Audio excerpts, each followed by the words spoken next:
We will be supporting this bill to select committee. I want to mihi to the mahi of countless survivors, advocates and whānau members for their tireless work over successive governments to ensure stalking and harassment is taken seriously. Their collaboration, dedication and determination is the reason we are here today. To members across both sides of the House, we are putting our differences aside to focus on our shared vision to prevent all forms of violence, particularly harassment and stalking, which are not inevitable. Our mokopuna deserve our commitment to creating a world where everyone can live free from violence. We are committed to honouring the experiences and the dignity of survivors and will use all the tools available to us so that the bill we pass is fit for purpose, reflects their experiences and will make the world safer. New Zealand's justice system does not sufficiently address stalking. This bill aims to close that gap and better protect victims of stalking. My colleagues have covered the amendments proposed for the bill.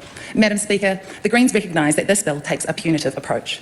An essential action to protect victims of stalking and harassment is to focus on prevention and rehabilitation, to address the root causes for the harmful behaviour.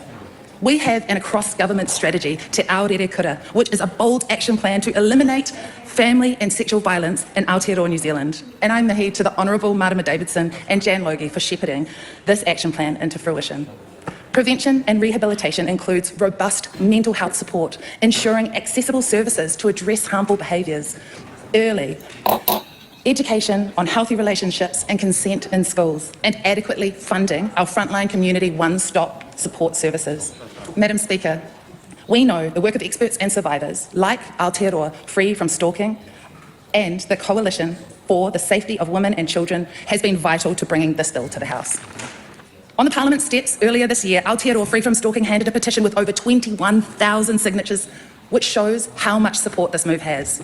To achieve our goals to protect victims of stalking and harassment, we have to listen to people with lived experience.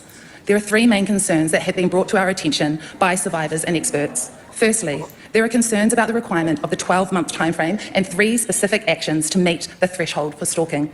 Leonie Morris from the Coalition for the Safety of Women and Children said, quote, "Making it legal for stalkers to harass their victims twice in a year in a certain way is counterproductive and uncalled for and possibly unprecedented internationally." Secondly, many victims who have struggled to have their stalking taken seriously have raised concerns about police training. We need police to be properly equipped to recognise and respond to stalking. Thirdly, the third main concern is the lack of mandatory consideration of stalker rehabilitation, like non-violence programs. Madam Speaker, these concerns, among others, show why it is so important that we have a select committee process. We need to hear directly from survivors and sector experts. Let's uplift their voices and make sure this bill addresses their needs and honours the mana of their experiences. Stalking is terrifying and horrific, and it can happen to anyone. We can create a future where everyone in Aotearoa can live free from violence with dignity and peace. To the survivors and allies, we've got you.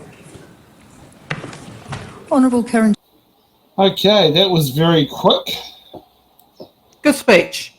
I like what she's proposing. Yeah, I think select committee is going to be very interesting.